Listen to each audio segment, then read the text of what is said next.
Dito ho natin nakikita mga kapatid ang motibo ng bawat tao. Kagaya po ng kasabihan, hindi lahat na po paso sa garahe ay kotse. Or in English, not everything that enters in the garage is in fact a vehicle. The same thing could be said about the church.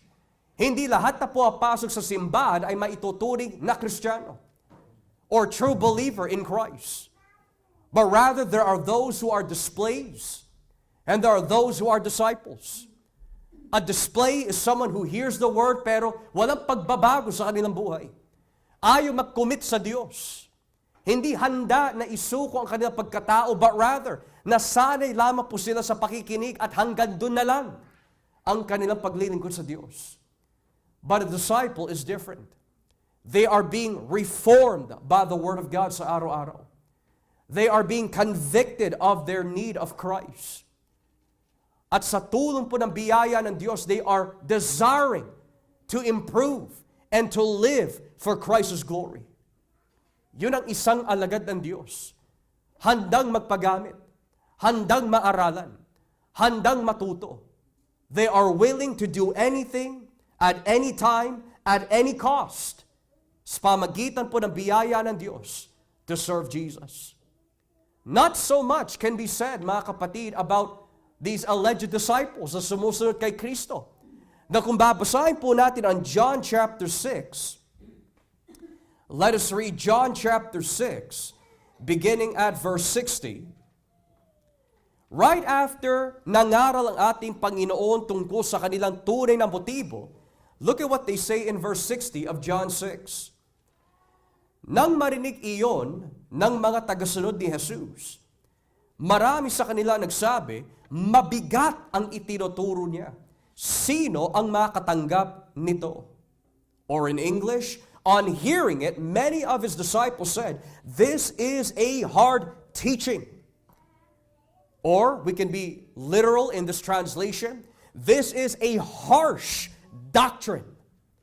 A harsh, sharp teaching. Who can accept it? Dahil hindi nila matanggap ang katotohanan na lumalabas po sa bibig ni Kristo, ito po ang naging resulta. Let us read verse 66. This is the result of Christ's preaching.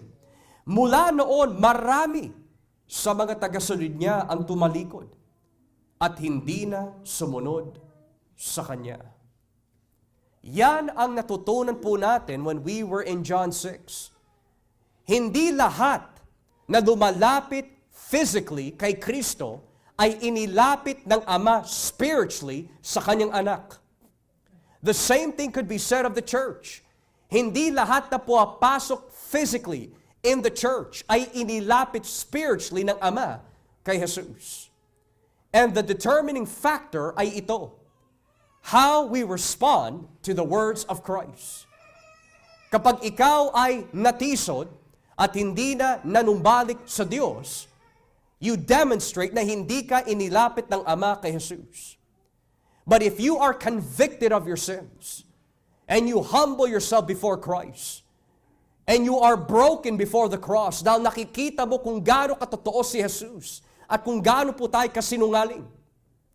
The Bible says, he that humbles himself before the Lord will lift them up and encourage him.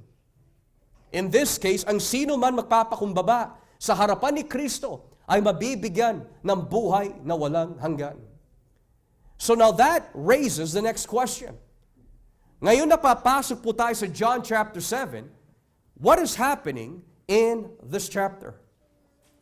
Now magbibigay lamang po ako ng summary or a quick survey kung ano po ang nilalaman ng John chapter 7. Now given that there are about 50-something verses in this chapter, the question might be, ano po ang inaambag ng chapter 7 in the Gospel of John? And secondly, Lord willing, we will learn right after, ano po ang biblical theological contribution ng John chapter 7 sa kabuuan ng Biblia? Let us work with the first question. Ano po ba ang nangyayari sa John chapter 7? Most Bible scholars suggest that ayon po sa talatang 1, when it says, pagkatapos nito, after this, dahil ito po ay naganap on the Feast of Tabernacles, this may have taken place 6 months after John 6.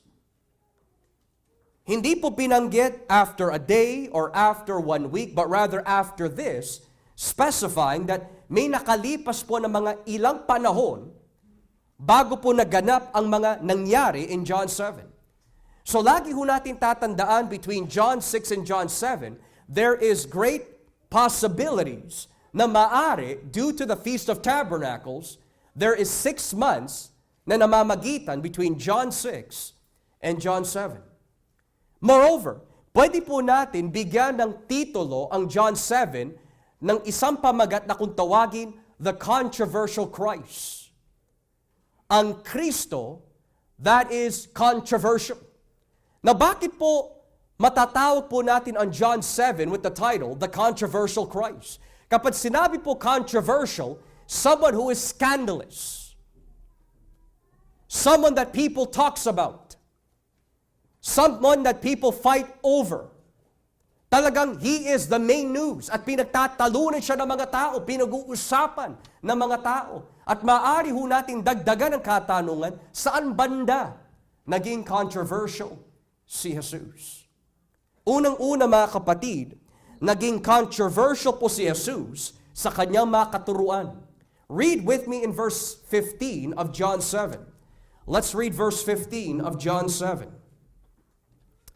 Sabi ho dito, in John 7 verse 15, namangha sa kanya ang mga pinuno ng mga Hudyo at sinabi nila, paano niya nalaman ang mga bagay na ito?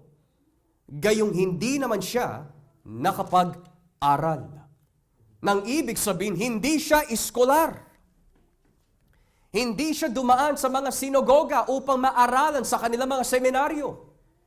Because in those days, there were 2 Pharisaic schools of seminary education.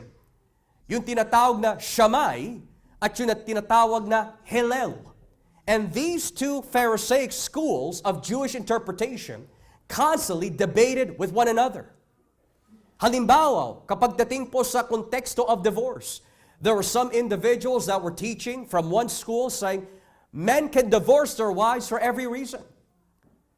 Habang another school suggested, hindi mo madi-divorce ang asawa mo sa lahat ng bagay. But there must be a lawful reason.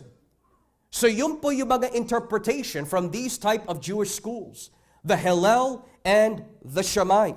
Moreover, if we read verse 46, ibaba po natin ang basa. In verse 46 of John chapter 7, it says, sumagot sila, ngayon lang po kami nakarinig na katulad niyang magsalita. No one has ever spoken this way, the way that this man does, the guards replied. So Jesus' teachings were very controversial. Everything that he taught, namamangha ang mga guro, namamangha ang mga gwardya, because Jesus at the center of this chapter was in fact controversial. Moreover, naging controversial din po ang Panginoon based off of His works. Naging controversial si Kristo sa kanyang mga gawa. If you read verse 4, look at verse 4 of John 7. His brother said, dahil walang taong gumagawa ng patago kung gusto niyang sumikat. Gumagawa ka na rin lang ng himala, ipakita mo sa lahat. Or in English, no one wants to become a public figure, acts in secret. Since you are doing these things, show yourself to the world. In addition, verse 31, ibaba po ninyo ang basa. In verse 31, it says, sa kabila nito, marami pa rin sa mga tao ang sumampalataya sa Kanya. Sinabi nila, siya na nga ang Kristo dahil walang makahigit sa mga himalang ginagawa niya. When the Messiah comes, will He perform more signs than this man? Naging controversial din po ang ating Panginoon when people started to discuss about His origin. O kung saan po siya nagmula. Basahin po natin ang verses 41 and 42 of John 7. Verses 41 and 42. Excuse me. Look what it says. Sinabi naman ng iba, siya na nga ang Kristo. Pero may mga nagsabi rin, hindi siya ang Kristo. Dahil hindi maaari manggaling ang Kristo sa Galilea. Others said, he is the Messiah. Still others asked, how can the Messiah come from Galilee? And lastly, naging controversial si Kristo when people started to discuss His identity. Kung sino talaga siya bilang persona. Basahin po natin ang verse 12 of John 7. Verse 12. Look what it says. Maraming bulong-bulungan ang mga tao tungkol kay Jesus. May nagsasabi, mabuti siyang tao. Sabi naman ng iba, hindi, niloloko lang niya ang mga tao. Then verse 20, basahin po natin, verse 20. Sumagot ang mga tao, sinasaniban ka na siguro na masamang espiritu. Sino naman ang gustong pumatay sa iyo? You are demon-possessed, the crowd answered. Who is trying to kill you? Then verse 26, basahin po natin. Verse 26, it says, pero tingnan ninyo, lantaran siyang nangangaral at walang sinasabi ang mga pinuno laban sa kanya. Baka kinikilala na nilang siya ang Kristo. Here he is speaking publicly and they are not saying a word to him. Have the authorities really concluded that he is the Messiah? And lastly, verses 40 to 41. Verses 40 to 41. Maraming tao ang nakarinig sa sinabing iyon ni Jesus at sinabi ng ilan sa kanila, siya na nga ang propeta na hinihintay natin. Sinabi naman ng iba, siya na nga ang Kristo. Pero may nagsabi rin, hindi siya ang Kristo dahil hindi maaari manggaling ang Kristo sa Galilea. On hearing his words, some of the people said, surely this man is the prophet. Others said, he is the Messiah. Still others asked, how can the Messiah come from Galilee? So if you want to ask the question, ano po ba ang nilalaman ng John chapter 7? Controversy after controversy after controversy after controversy. Kung hindi tungkol sa gawa ni Kristo, tungkol kung saan po siya nagmula. Kung hindi tungkol sa kanyang origin, tungkol sa kanyang identity. If it's not about his identity or his persona, it's about his teachings. In short, we can say that the very sum ng John chapter 7 is that Christ is controversial. Kaya tignan niyo po yung kabuuan ng John chapter 7. Let's read verse 43. John 7 verse 43. Ito yung buod. Sabi po sa verse 43, kaya iba ang paniniwala ng mga tao tungkol kay Jesus. Thus, the people were divided because of Jesus. Now this then transitions us mga kapatid sa susunod po na katanungan. What is verses 1 to 9 about? Well, we can say in summary, verses 1 to 9 ay nauuwi sa tatlong agenda. Sa tatlong agenda. What is an agenda? If we might ask that question. An agenda is a plan. Isang motibo. Isang bagay na nais po natin na abutin dahil meron po tayo pinaplano upang matamo po natin ang nais po natin abutin. It is an agenda. Something that you are planning to do, something that you are desiring to do, something that you have scheduled to do. An agenda. And the question might be, where are the three agendas in verses 1 to 9? Unang-una, tignan po natin ang agenda ng mga leaders of Judea. The agenda of the leaders of Judea. Verse 1. Pagkatapos nito, nilibot ni Jesus ang Galilea. Iniwasan niya pumunta sa Judea dahil gusto siyang patayin ng mga pinuno ng mga Hudyo roon. After this, Jesus went around in Galilee. He did not want to go about in Judea because the Jewish leaders there were looking for a way to kill him. That's the first agenda. Jesus is not afraid to die, mga kapatid. Dahil isinugo po siya bilang tupa ng Diyos o kordero ng Diyos. It was within the redemptive covenant of God from eternity na si Kristo as the second person of the triune Godhead ang siya mag-aali ng kanyang buhay para sa mga tupa ng Diyos. So if we're talking about the fear of death, Jesus already understood his assignment. But that was not the reason kung bakit ayaw po niya pumunta sa Judea. But because of the fact, ang agenda po ng mga tao was this. They wanted to kill him. Now, the question is, why did the people in Judea wanted to kill Jesus? I thought people are good. I thought religious people are good. As long as they believe in God, as long as they come to church, as long as they come to the synagogue, they are good, moral people. Eh yan yung mga tao that are considered religious leaders. And yet, nais po nila patayin si Kristo. Why is that? Turn with me in John chapter 5. Ano po ba ang sinabi ni Kristo why they wanted to kill him? Turn with me in John chapter 5 and let us read verses 17 and 18. Juan kapitulo 5, talatang 17 hanggang 18. John chapter 5 verses 17 to 18. Why did the religious leaders wanted to kill Jesus?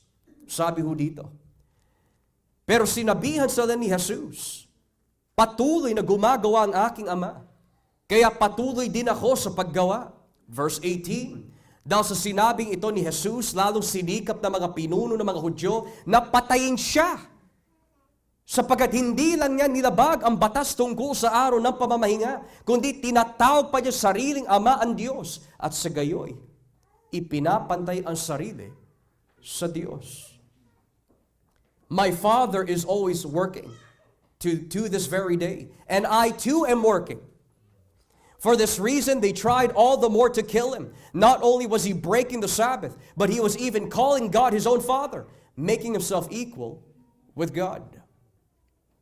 Yan ang rason kung bakit nais po ng mga religious leaders na patayin si Kristo. Bakit?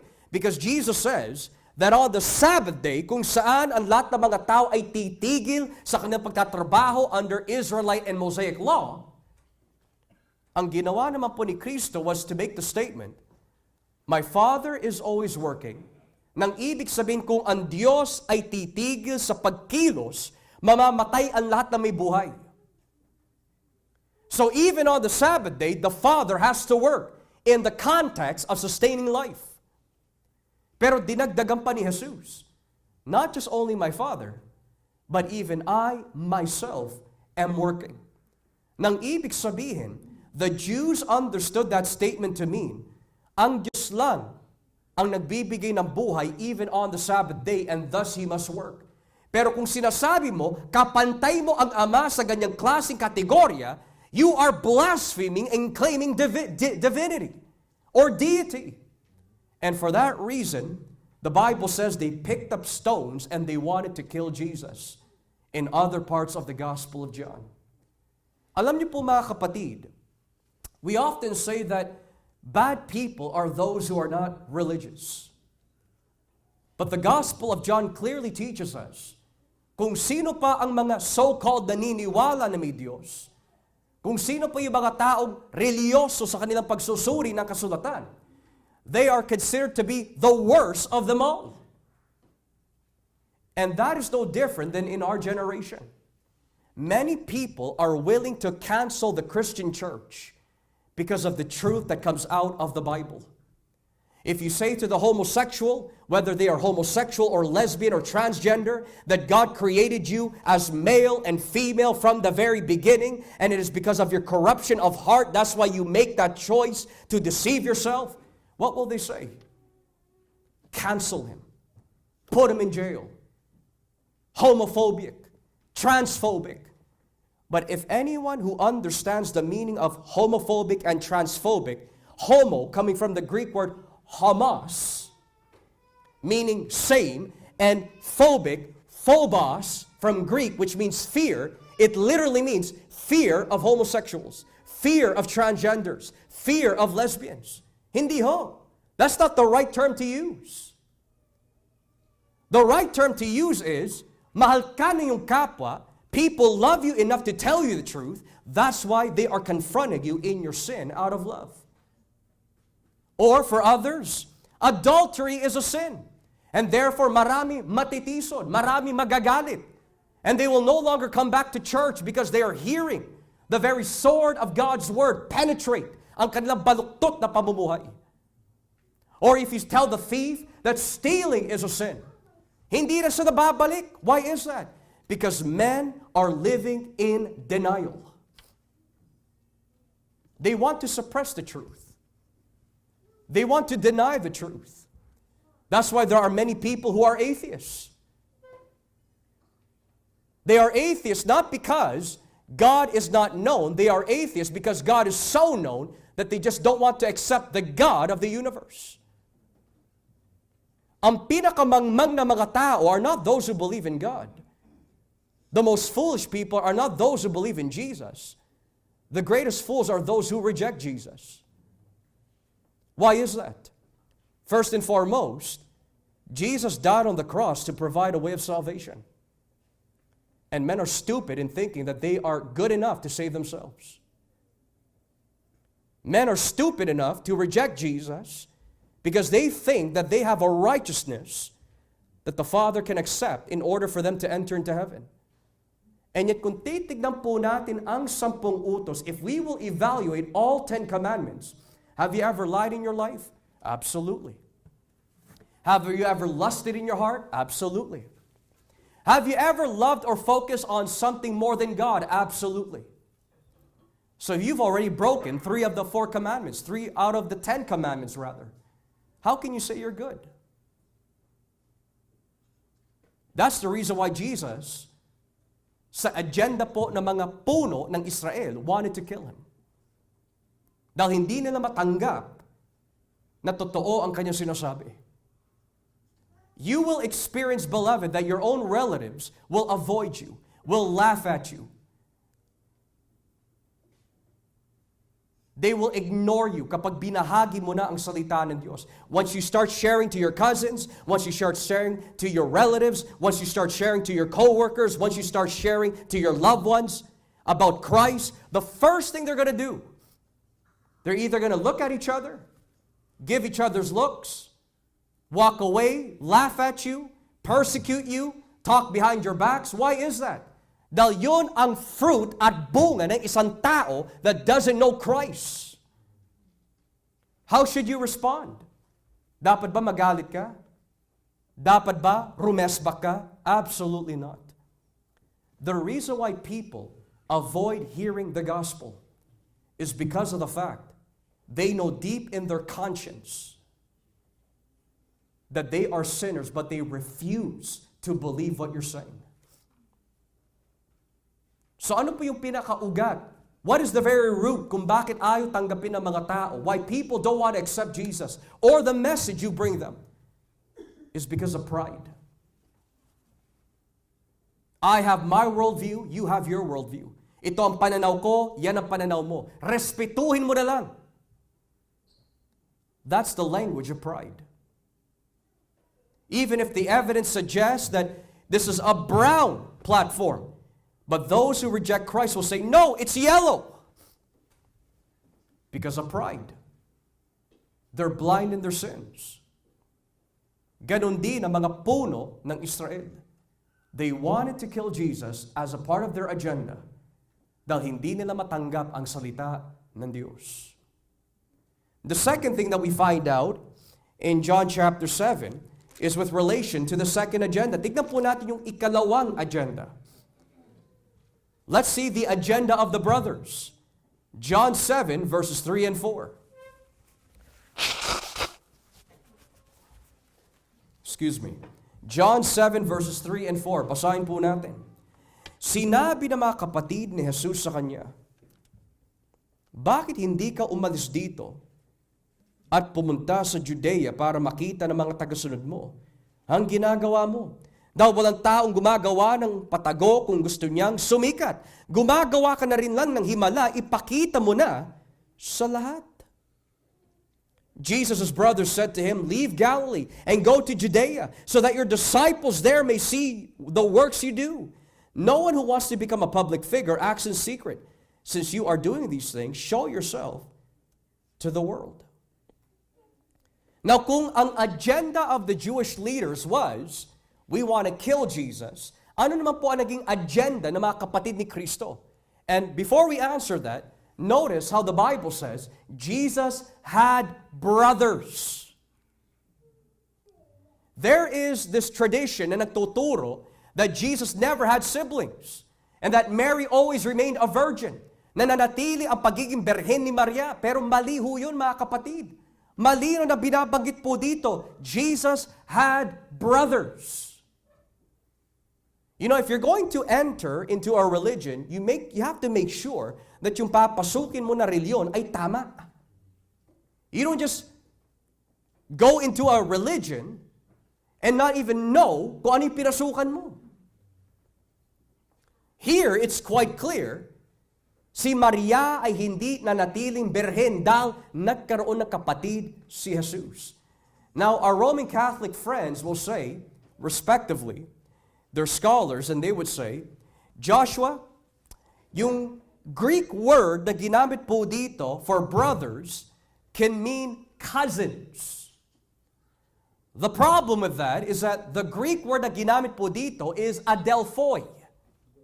At ang ibig sabihin po na salitang adelphoi, with the exception ng Greek Old Testament, which is a Septuagint, lagi tumutukoy sa kapatid.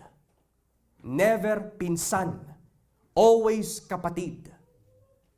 There is a different Greek word for cousin, which you'll read elsewhere, pero hindi adelphoi ang binanggit po doon. It's another word. So there's no way of getting around this text. Napakalinaw. Now, the question might be, ano po ang nasa agenda ng mga kapatid ni Kristo? What was their agenda? Their agenda was, they were forcing Jesus na magpasikat siya by their own way. In other words, they wanted Jesus to declare who He truly was, not by God's way, but by their way. Now, here is where it gets historically fascinating dahil, bakit pinipilit ng mga kapatid po ni Jesus na umakyat sa Judea on the Feast of Tabernacles para lang magpasikat? Because kung pag-aaralan po natin ang Feast of Tabernacles, when this specific feast that landed sa buwan po na September on October, it was a fall feast, many thousands of people ay dumadayo at nagtitipon to celebrate yung kabutihan ni Yahweh. So what perfect way na makilala ka, Jesus? Go to the feast where thousands of people will appear and show your miracles. Maaari ho natin sabihin, isn't that a good thing? Kasi tama lang naman sinasabi siguro ng mga kapatid ni Jesus that He should go and make Himself public so that more people will believe. The problem was, ang kanilang motibo kung bakit po nila pinipilitan si Jesus umakyat is not because they believe Jesus, but rather, if you read verse 5, basahin niyo po ang talatang 5, sinabi ito ng mga kapatid ni Jesus dahil kahit sila ay hindi sumasampalataya sa Kanya. For even His own brothers did not believe in Him. Now, here's an encouragement sa inyo. Are you the only Christian in your household? Perhaps you are the only Christian in a 10-member family at ikaw lang ang sumasampalataya sa Diyos and the rest of the other 9 hindi sumasampalataya. Or maaari, your husband is not a Christian. Your children are not Christian. Your wife may not be a Christian. And you feel so discouraged. Bakit po ganon? Let me tell you mga kapatid, Jesus experienced what you had experienced. You would expect kung sino pa yung mga nakatira sa kanyang tahanan, yung pa ang sasampalataya. The complete opposite. Gaano po ba katindi ang unbelief ng mga kapatid po ni Kristo? Basahin po natin ang Mark chapter 3. Let's read Mark chapter 3. How devastating was the unbelief of Jesus' own brothers and sisters. Let's read Mark chapter 3, beginning at verse 21. Mark chapter 3, beginning at verse 21. Look what the Bible says. Mark chapter 3. Simulan po natin dito in verse 20 and then we'll move down to verse 21.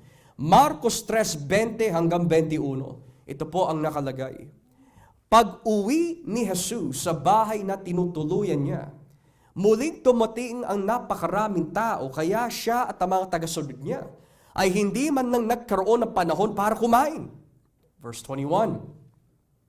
Nang mabalitaan ng pamilya ni Jesus ang mga ginagawa niya, siya'y sinundo nila dahil sinasabi ng mga tao na nasisiraan na siya ng bait. Now, the words dahil sinasabi ng mga tao may not convey the real emphasis of this verse. Kasi it seems to imply hindi yung mga kamag-anak ni Kristo ang nagsabi nito, kundi ang ibang tao. But it's actually the opposite. It was Jesus' family that said nasisiraan siya ng ulo and not just other people. Read the English version. It says, when his family heard about this, they went to take charge of him. For they said, sino yung they? Yung family niya. He is out of his mind. So hindi lang, oh, I don't believe you, Jesus. No. Lumabas sa bibig ng mga kapatid at pamilya ni Jesus before the resurrection, you are out of your mind. How are you the Messiah? You're out of your mind. Yan din ang mararanasan po ninyo bilang mga Kristiyano, mga kapatid. When you tell people about their sins, they will say, you're out of your mind. When you tell people that Jesus is the only way, you're out of your mind. When you tell your children, come to church to hear about Christ, Mom, Dad, you're out of your mind. Can't believe you believe those stupid things. I believe in science. But any true student of science will come to understand that if you look at the cosmological evidence, the archaeological evidence, the medical evidence, scientific evidence, it never and will not contradict with the Bible. That's only if you're a serious student of truth. But if not, ang ginagawa po ng maraming tao ngayon, they just simply bandwagon on Wikipedia, bandwagon on Google. But they never look at the primary sources from primary scholars of the field. And even then, the fact that sasabihin po natin sa mga tao sa mundo that you are a sinner and Jesus can save you from your sins, they will say, you're out of your mind. I'm already a good person. Mabuting tao na ako eh. Nararanasan niyo po ba yun bilang Kristiyano? If the answer is yes, mapalad ka, kapatid. Because you are suffering with Jesus. You are suffering for the name of Christ. Pero kung ikaw ay Kristiyano, naturingan, pero from the very beginning of your Christianity, you were never persecuted. Hindi ka inusig. Never ka pa hinamak ng mga tao. Something is clearly wrong with your Christianity. Because kung si Kristo nga ay hindi minahal ng mundo, pero ikaw ay minamahal ng mundo, something's wrong. It's either, like the brothers of Jesus, they were still a part of the world. Now here's another thing that was probably not translated well, pero balikan po natin on John 7 verse 4. Now notice how it says in John 7 verse 4, gumagawa ka rin ng himala, ipakita mo na sa lahat. The word lahat there is not the word all, but rather world. Since you were doing these things, show yourself to the world. Hindi all ang nakalagay po diyan, but the world. Pero yung idea ay tumutukoy nga po sa lahat ng mga tao. Now, bakit world ang nakalagay at hindi na lang all? Why world? Because the meaning of world in the Gospel of John ay hindi tumutukoy sa isang planeta that is so loving and so good, but rather, isang mundo na napakasama, ayaw manalig kay Kristo, at kalaban nila si Kristo. Where do you find that? Let's go to John chapter 1, beginning at verse 10. John chapter 1, beginning at verse 10. Paano po ba gamitin ang salitang mundo in John? John chapter 1, verses 10 to 11. Look what it says. Excuse me. John 1, verses 10 to 11. Naparito siya sa mundo, at kahit na nilikha ang mundo sa pamagitan niya, hindi siya kinilala ng mundo. Pumunta siya sa sarili niyang mga kababayan, pero tinanggihan siya ng karamihan. He was in the world, and though the world was made through him, the world did not recognize him. He came to that which was his own, pertaining to the Jews, but his own did not receive him. You see? Can you think about that, mga kapatid? You and I, whether you believe in Christ or not, Jesus created you. And yet the Bible says, dumating si Jesus into this world, the very creatures whom He created, at hindi siya kinilala, tinanggap ng kanyang mga nilalang. Can you imagine? Let's say you are a parent. You've been raising your children for many, many years. You've loved them. You've never done them wrong. You protected them. You fed them. You nurtured them. And then one day, when they come back in the house, they say, Mom, Dad, who are you? You're not my mom. You're not my dad. Ano kaya mararamdaman ng mga magulang? Ang sakit nun. Ginawa mo sila, at least from a biological sense. Inalagaan mo sila. And yet one day, they will come back and say, I don't know you. That's the world. God has given you a life. God has given you a brain. God has given you DNA. God has given you both a soul, body, and spirit. And yet, when you hear the words of your Creator, you say, I'm not interested in you. I'm not interested in Jesus. Here is the reason why the world doesn't want Christ. Because Jesus contradicts their living. Kinakontra ni Jesus ang kanilang baluktot na pamumuhay. When you tell the gambler na ang pagsusugal ay kasalanan, magagalit sila. Kapag kinausap mo ang isang tao magnanakaw, magagalit sila when they tell you that I do not want to repent of my theft or my stealing. When you tell the person who's an atheist that there is a God and that one day you will stand before Him in judgment if you reject the truth, magagalit sila. If you tell the homosexual that homosexuality is a sin, but God loves you enough to tell you the truth, magagalit din sila. Because that is the natural response of those who do not know Christ. Kaya we must pray for them. We must love them. We must show them that despite your sins, there is hope at may pag-asa kung ikaw ay magsisisi at tatalikod sa iyong baluktot na pamumuhay. If you turn away from your wretchedness. That is what the gospel is teaching us. So what is the agenda of the brothers? Magpasikat ka, do it our way, and it will work. But that's not the agenda of Jesus.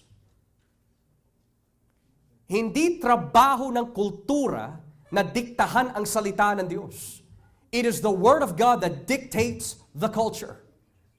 It is not the culture that dictates God. Nowadays, people can be identified by anything. I identify now as a lampstand. I identify as a dog. Recently, we heard in the news that there was a specific individual who identifies himself as a cat.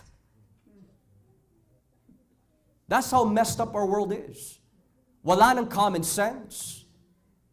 Wala ng critical thinking. It is now ruled by stupidity and foolishness. But in the Bible, there's only two types of identities. You're either in Christ or not in Christ. You're lost or saved. Pinatawad o hindi.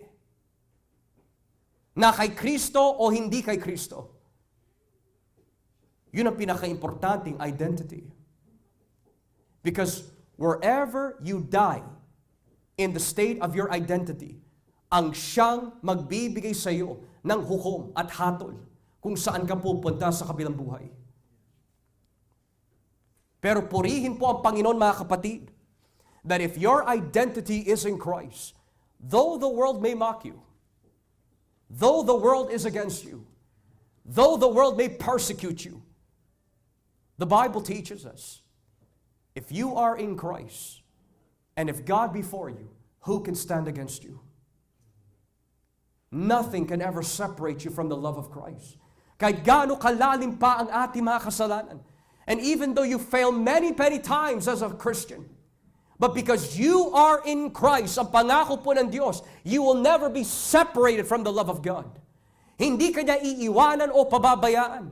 And that is the hope of the Christian church.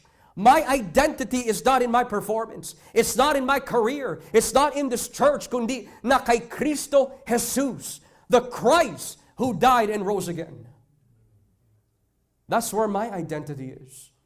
Yun din ang naging identity ni Pablo. For me to live is Christ, and to die is gain. I am crucified with Christ. No longer I that lives, yet not I, but Christ that lives in me. So what was the agenda of the brothers? Gawin mo ang aming kalooban at sisikat ka. Now before we move to the last desire, maaari ho natin tanungin, ano po ba dapat ang maging tunay na motibo ng isang Kristiyano? You will know that you are walking in the will of God kapag hindi ka nagnanais magpasikat, kundi ang binibida mo ay si Kristo. Pero kung mentors lumalabas sa ating mga bibig, how great I am, how great I am. I know many Bible verses. I know the Old Testament and the New Testament. I can preach well. I am eloquent. You're not walking in God's will. Kasi binibida mo sarili mo eh. Nais mo gawin sikat ang iyong sarili. Nais mo ipresenta sa mga tao how good you are. Pero dito, hindi yung pagiging sikat ang habol ni Kristo, kundi ang pagiging tapat po niya sa Ama. Let me tell you something, mga kapatid.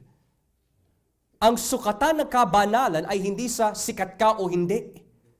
Ang sukatan ng kabanalan is, are you faithful to Christ or not? You can be popular and not be faithful. And you cannot be popular but still be faithful. Kaya, kung ang nais po natin ay magpagamit po sa ministeryo, pero ang motibo lamang ay, I want people to know how good I am, you're wasting your time. If there are some of us na nagnanais po na maging deacons, or elders in the church, or pastors, pero nais mo lang ipresenta sa mga tao kung gaano ka kahusay, kung gaano ka masipag. But Jesus is not the object of your service. Nabubulag ka sa laman. Jesus did not listen to his brothers. Hindi niya pinakinggan ang kanyang mga kamag-anak. Hindi po niya pinakinggan ang kanyang sariling pamilya because the agenda of his family was not lining up with the agenda of God. At kapag hindi kalooban ng Diyos, it will never work. Pinagpipilitan ng kanyang mga kapatid, gawin mo, gawin mo, gawin mo. But Jesus was not after an earthly agenda. He was after his Father's agenda. So now that brings us to the last agenda. Ano po ang naging agenda ni Kristo? What was Jesus' agenda? Verse 6. Kaya sinabi ni Jesus sa kanila, Hindi pa ngayon ang panahon para sa akin. Pero kayo pwede niyong gawin kahit anong oras ang gusto ninyo. Hindi sa inyo napopuot ang mga tao makamundo, ngunit sa akin sila napopuot dahil inilalantad ko ang kasama nila. Now here's the agenda. Kayo na lang ang pumunta sa pista. Hindi ako pupunta dahil hindi pa ito ang panahon ko. What's the agenda of Christ here? I am not going. So let's look at yung mga agenda kanina. The agenda of the rulers. I want to kill Jesus. The agenda of the brothers of Jesus. Magpasikat ka because we don't believe you. The agenda of Jesus, hindi ako aakyat. Why? Hindi pa dumarating ang aking panahon. Nang ibig sabihin, the agenda of Christ was God's agenda. Now, you will notice something about the Gospel of John kasi in English, ang nakalagay po dito is, my time is not yet here. Verse 6. And then in verse 8, you go to the festival. I am not going up to the festival because my time has not yet fully come. Now, yung salitang my time, ang oras ko, ang panahon ko ay hindi pa dumarating, ay madalas na binabanggit in John. Turn with me, for example, in John chapter 2. Let's go to John chapter 2. And let us read verse 4. John chapter 2, verse 4.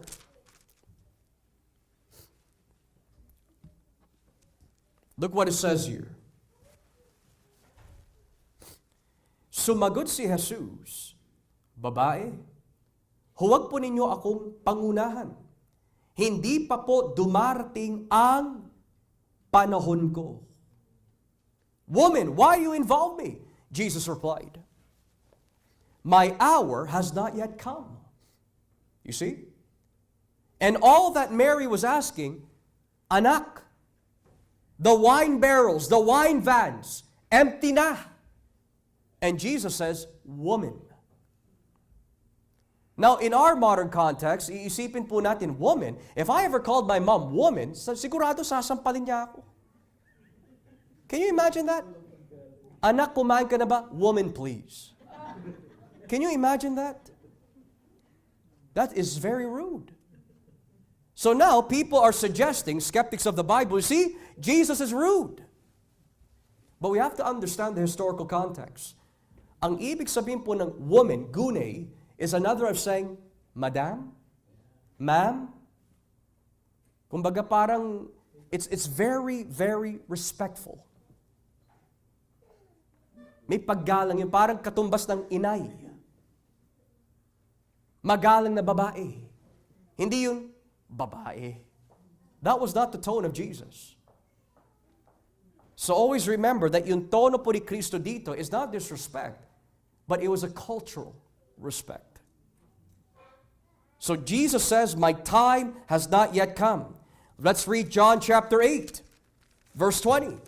John chapter 8, beginning at verse 20. Excuse me. John 8, verse 20. Ang mga ito ay sinabi ni Jesus na nangangaral siya sa templo. Malapit sa lalagyan ng mga kaloob pero walang nagtangkang dumakip sa kanya dahil hindi pa dumarating ang oras niya. Yet no one sees them because his hour had not yet come. John chapter 13, if you turn with me. John 13. Beginning at verse 1. Bago sumapit ang pista ng paglampas ng anghel, alam ni Jesus na dumating na ang panahon ng pag-alis niya sa mundong ito upang bumalik sa Ama. It was just before the Passover festival, Jesus knew that the hour had come for him to leave this world. Lastly, John 17. John chapter 17. Verse 1. John 17, verse 1. It says, Pagkasabi ni Jesus na mga bagay na ito, tumingala siya sa langit at sinabi, Ama, dumating na ang oras. Father, the hour has come. Now, paano po ba gamitin po yung termino, hour, in the Gospel of John? Depende ho. Pero most of the time na ginagamit po yung phrase, my hour has not yet come, my hour has not yet come, my hour has now come, tumutukoy po ito sa kanyang pagkapako sa krus ng Kalbaryo. The reason why hindi siya mabato ng mga Israelita, because it's not his time to die. The reason why they couldn't seize him, it wasn't his time to die. The reason why they couldn't strangle him to death is because it wasn't his time to die. Nang ibig sabihin, itinalaga ng Diyos, itinakda na ng Diyos, it's already been predetermined the phases ng ministeryo ni Kristo. Where He will be born, where He will be persecuted, where He will be fruitful, and where He will die. It's all within the predetermined plan of God. My hour has not yet come. Pero sa konteksto of John chapter 7, when Jesus says, hindi ko pa oras, it may refer to two references. Una, it might refer collectively dun sa kanyang pagkapako sa krus ng Kalbaryo, or more contextually, tumutukoy po ito sa kanyang pag-akyat sa Judea. Because during this time, He was around Galilee. So hindi pa ho siya umaakyat sa Judea. He was not going up yet to Judea. Bakit? Hindi pa niya oras. Nang ibig sabihin, ang agenda ni Kristo ay ito. Hindi ho siya gagawa, hindi siya lalakbay sa isang lugar na hindi itinalaga ng Ama. Now, what lesson can that teach us? The things that we do, the places that you go to, have you asked God if that is His will? Halimbawa, you want to do something for the church, or you want to do something for your family, or you're planning to go somewhere with whoever. Have you at least asked God, Lord, is this your will? Because kung hindi kalooban ng Diyos, it will never work. Kung hindi kalooban ng Diyos, God's hand will not be upon it. If it's not God's will, ang kanyang kamay, ang kanyang kilos, ang kanyang pagpapala at probidensya ay hindi makikita doon. A good example is the Apostle Paul in Acts chapter 16. Nais po nila pumunta ng Asya. Pero hindi siya pinayagan ng Espiritu Santo. They ended up going to Macedonia. At sa pagpunta po nila sa Macedonia, they met a woman na sinaniban ng masamang espiritu. Ginamit si Pablo upang palayain po yung babaeng sinaniban po ng masamang espiritu. Kinulong-tuloy si Pablo, inilagay po siya sa bilangguan, doon po niya nakilala the jailer, and the jailer got saved, and then the Gentiles got saved. Sunod-sunod ang pagpapala. Because he's walking in the will of God. You want to see results in your life? Manalangin ka at alamin mo, Lord, what is your will? Yun ang agenda ni Jesus. Kaya napakabaluktot po yung agenda ng iba eh. My agenda, I want to kill Jesus. The brother's agenda, we want you to be famous because we don't believe you. And when you look at Christ, His agenda was, hindi ko pa oras umakyat. But when my time does come, you will see the hand of God. Now, before we come to a close, may binanggit po si Kristo about His brothers in verse 6 that needs to be given attention. John 7 verse 6, sabi ho dito, kaya sinabi ni Jesus sa kanila, hindi pa ngayon ang panahon para sa akin, pero kayo, pwede niyong gawin kahit anong oras nyo, kung ano ang oras na gusto ninyo. My time is not yet here, for you, anytime will do. What does that mean? It means Jesus is walking by the agenda of God the Father. Kaya He is restricted sa agenda na yon in a good way. Pero yung mga tao na hindi lumalakad sa kalooban ng Diyos, malaya po nila pwedeng gawin ang nais po nilang gawin dahil sumusunod sila sa layaw ng kanilang laman. So yes, you will see in our world, I'm going to Las Vegas. I want to enjoy Las Vegas. I want to have fun there. I want to gamble there. I want to fornicate there. I want to do everything I want to do there. Snort up some coke, sell some drugs. Gagawin nila yun because they're not following God's agenda. Others will say, I want to divorce my husband because I'm just tired of him. I want to divorce my wife because I've seen someone much more beautiful than her. And for others, I don't want to get married. I'd rather just do common law relationship because I can't stand commitment. So they'll never walk in God's agenda. Kaya malaya po nila gagawin ang lahat ng nais nilang gawin. Not so much with Jesus. At ganoon din sa mga Kristiyano. Kahit na may pinaplano ka, mararamdaman mo at makikita mo, parang hindi ko matuloy-tuloy. It's because God has a different agenda for you.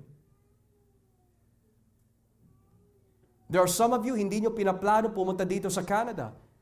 Well, look what happened. Nandito kayo sa Canada. May agenda ang Panginoon. There are some of us, mga kapatid, na hindi nyo talaga balak maging Kristiyano, pero binuksan ng Diyos ang iyong puso and now you're here. Because when God decrees something in your life, walang makakapigil. Tatandaan niyo ho yun. I don't believe that, Pastor. Really? Read Jonah. I don't want to be a prophet. I don't want to be a prophet. I don't want to be a prophet. Nilunok tuloy po siya ng isang malaking isda. Ang kinalabasan, I want to proclaim your word na. Hindi ka magtatagumpay sa Diyos. Believe me. Now, in verse 7, hindi sa inyo napopuot ang mga tao makamundo. Ngunit sa akin sila napopuot dahil inilalantad ko ang kasama nila. Here is the main reason why the world is going to hate you, church. People are going to look at you weirdly. People are going to avoid you. People are going to treat you in a very awkward way when you start sharing about Christ because it says, because I testify that its works are evil. Don't be surprised if people don't welcome you in their family barbecues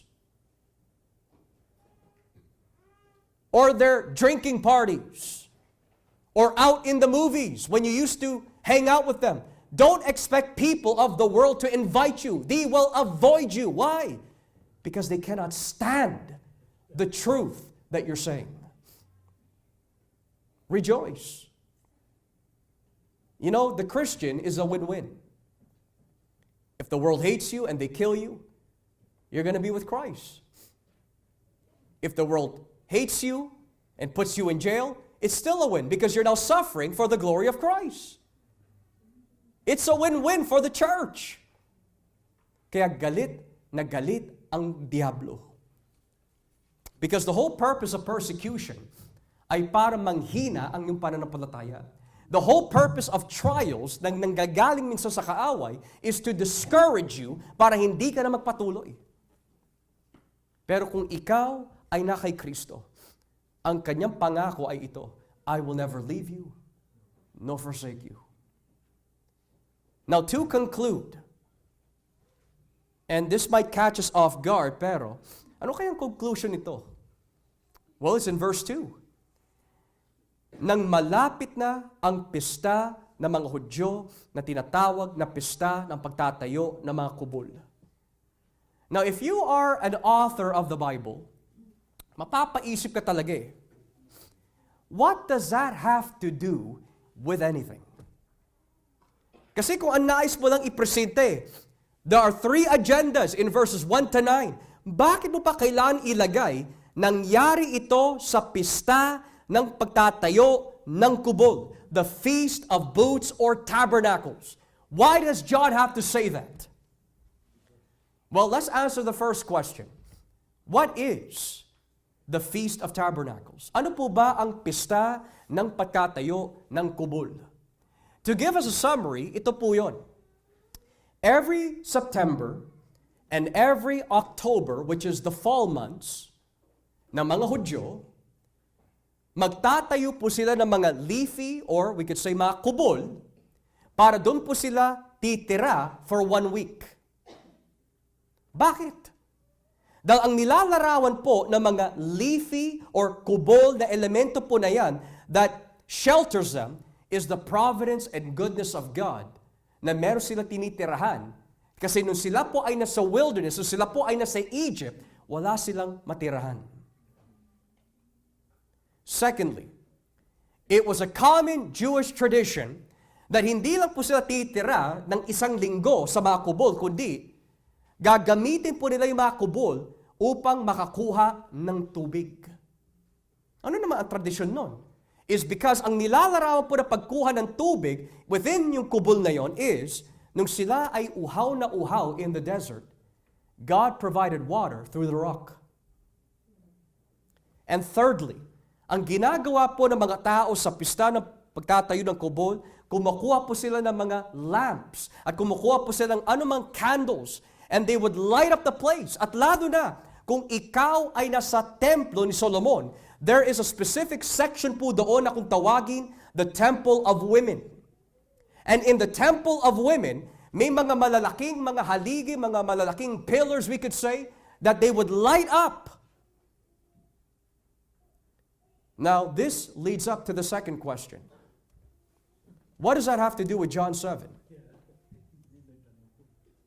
Because ang attitude dapat na gawin ng mga Israelita sa lumang tipan tuwing nagkakaroon ng pista ng pagtatayo ng kubol is this. Because you provided water, because you provided salvation, because you provided shelter, we honor you, we accept you, we glorify you, we thank you. Pero dumating na ang tunay na tabernacle. Dumating na ang nagbibigay ng tubig na kailanmay hindi nauubos.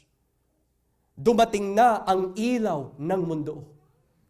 And their attitude towards Christ is not thankfulness or gratefulness or belief, but rather murder, unbelief, controversy. Saan natin makikita yun nga ang connection sa John 7? Read with me in verse 37.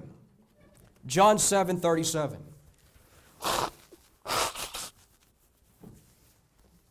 Excuse me. John 7:37.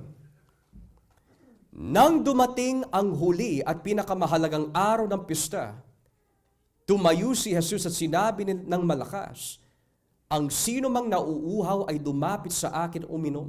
Sapagkat sinasabi sa kasulatan na dadaloy ang tubig na nagbibigay mula sa puso ng sumasampalataya sa akin. Ang tubig na tinutukoy ni Jesus ay ang banal na Espiritu na malapit ang tanggapin ng mga sumasampalataya sa Kanya. Hindi pa na ipagkakaloob ang banal na Espiritu ng panahong iyon dahil hindi pa nakabalik sa langit si Jesus. So, ang pista ng pagtatayo ng kubol involve water. And Jesus says, he that believes me, out of his belly shall flow rivers of living water. At ang isa pang elemento na ginagawa po ng mga tao sa pista ng pagtatayo ng kubol is that nagbibigay sila ng maraming liwanag, a lot of lights. Look what John 8 verse 12 says. John 8 verse 12. Muling nagsalita si Jesus sa mga tao, ako ang ilaw ng mundo. Ang sumusunod sa akin ay hindi namumuhay sa kadiliman, kundi magkakaroon ng ilaw na nagbibigay buhay. In short, how should the people treat Jesus on the Feast of Tabernacles? They should treat him with joy, with gratefulness, and faith. Pero ang naging agenda ng mga tao sa pista ng pagtatayo ng mga kubol, kung saan Jesus is the very essence of this feast, is murder, unbelief, and controversy. This afternoon, how will you respond to Jesus? Will you reject Him because you love your sins? Or will you accept Him because you're willing to bow the knee and have your sins forgiven? How will you respond? Will you run away from the light? Or will you accept the light? Will you remain in your sins? Or will you be freed from your sins? Ang sabi po ni Kristo, ang sino man sasampalataya sa Kanya ay hindi mapapahamak kundi magkakaroon ng buhay na walang hanggan. Jesus said, if any man believes in me, he will not perish, but have everlasting life. Jesus died on the cross, not because we're good, but because we're evil. And if you will repent this afternoon and say, Lord, I am sorry for all of my sins. I want to be right with God. I have sinned against you, and you alone can wash away all my sins. And you can change my life and make me free to be a servant of the Lord. I believe that Jesus died on the cross, and after 3 days He rose again from the dead in order to defeat death once and for all. Here's my life. Here's my soul. Use it for your glory. Kung yan ang sigaw ng puso mo nitong hapon, if that is the cry of your heart this afternoon, friends, Jesus promises to forgive you, to save you, and He will change you. Dahil hindi ka niya iiwanan o pababayaan kailanmay. What a mighty God we serve. As we pray,